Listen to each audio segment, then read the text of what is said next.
Hello, we're from this Jane's Videos, and before I start this video, I just want to let you know that you can purchase your tickets to my Halloween event this Halloween season in the description below.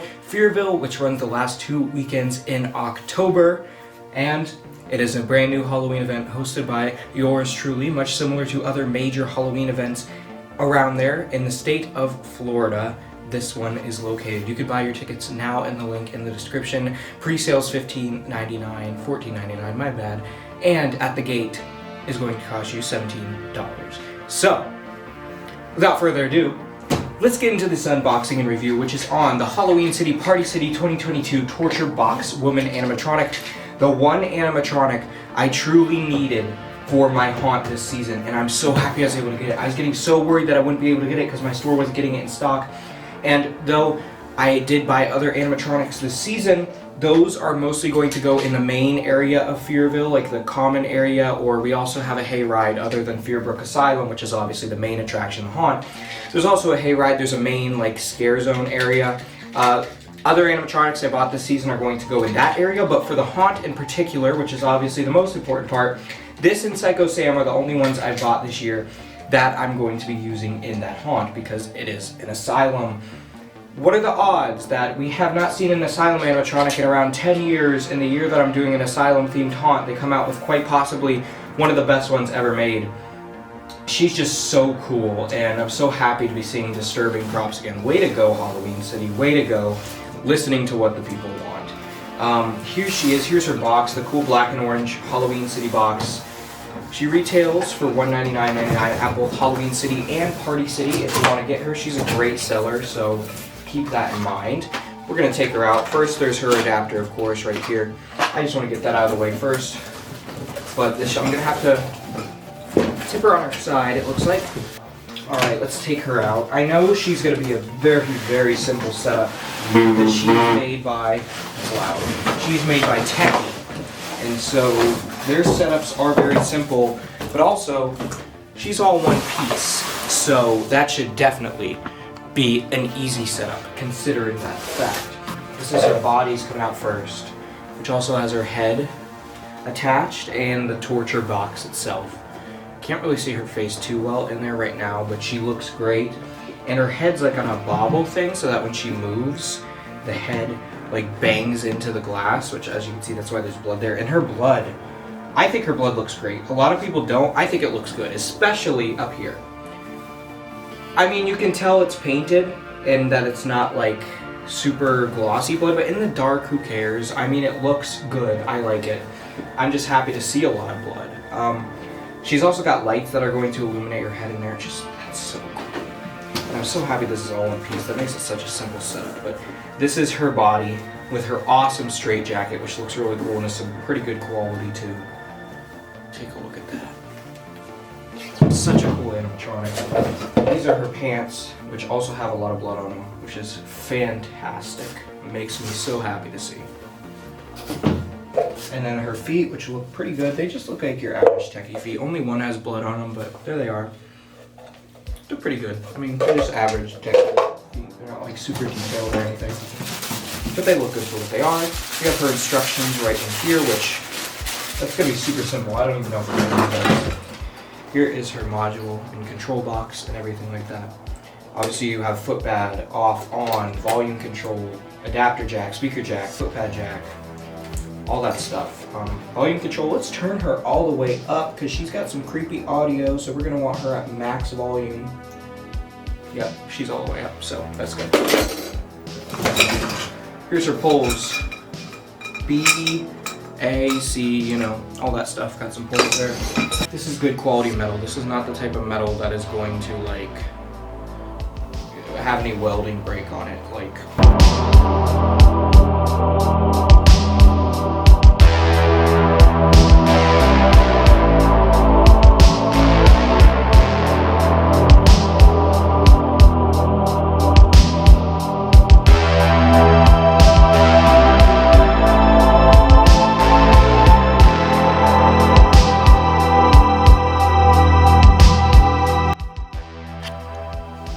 here is the one and only Torture Box Woman Animatronic. She is so cool. I mean, she just looks great too. obviously you can see that the blood on the, I think the blood on the clothes looks fine. The blood on the box does look like paint. However, it's also very brightly lit right now.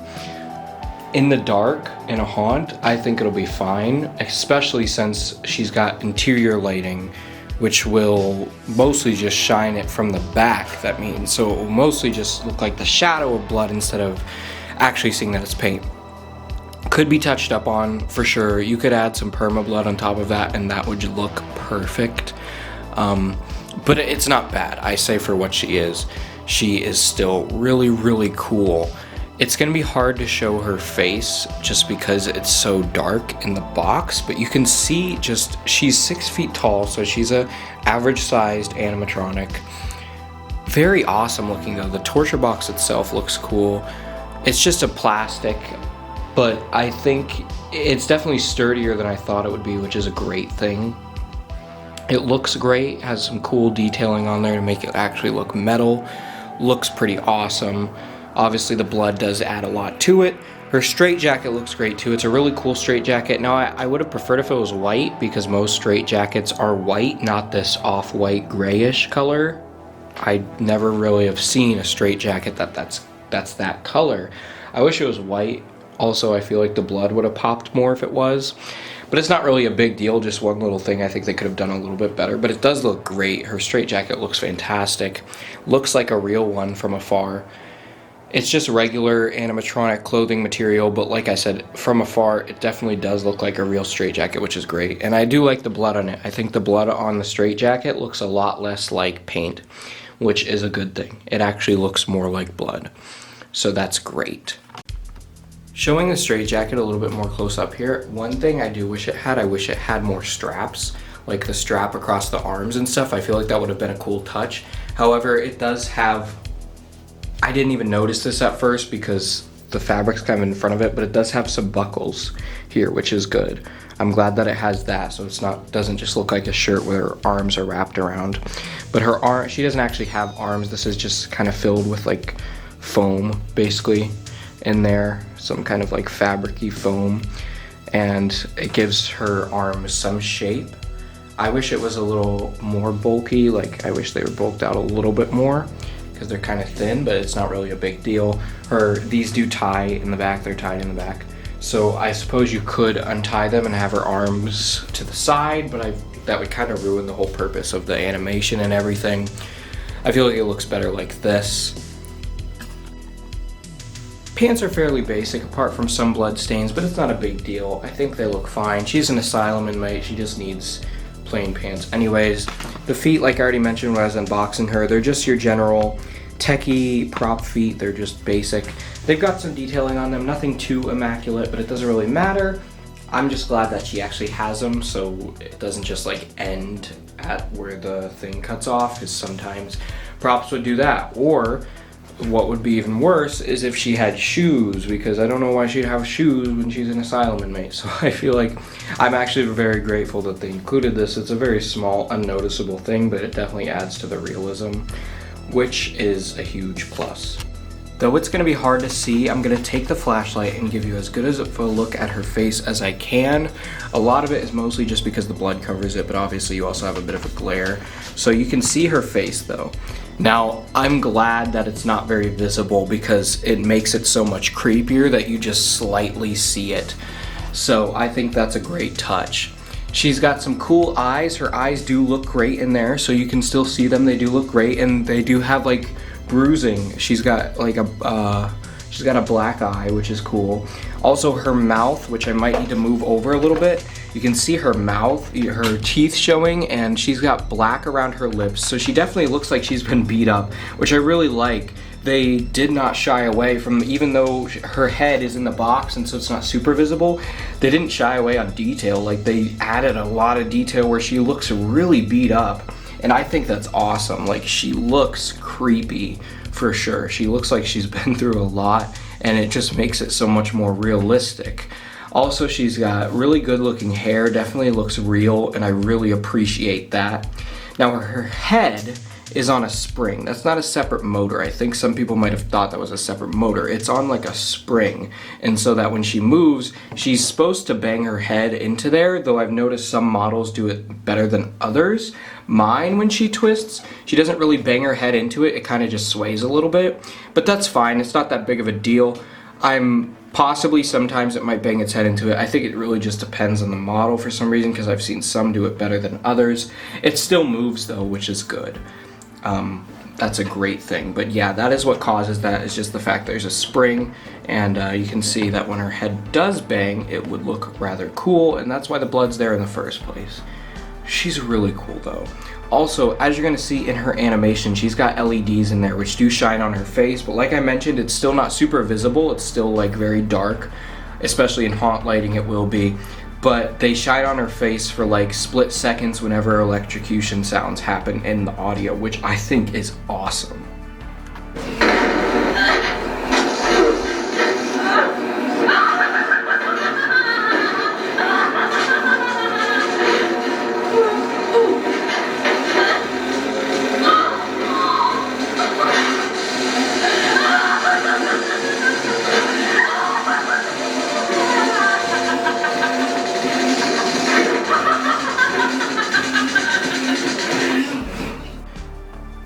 As you can see there, she has some crazy animation. Like, it might be some of the most violent animation we've ever seen on a retail animatronic.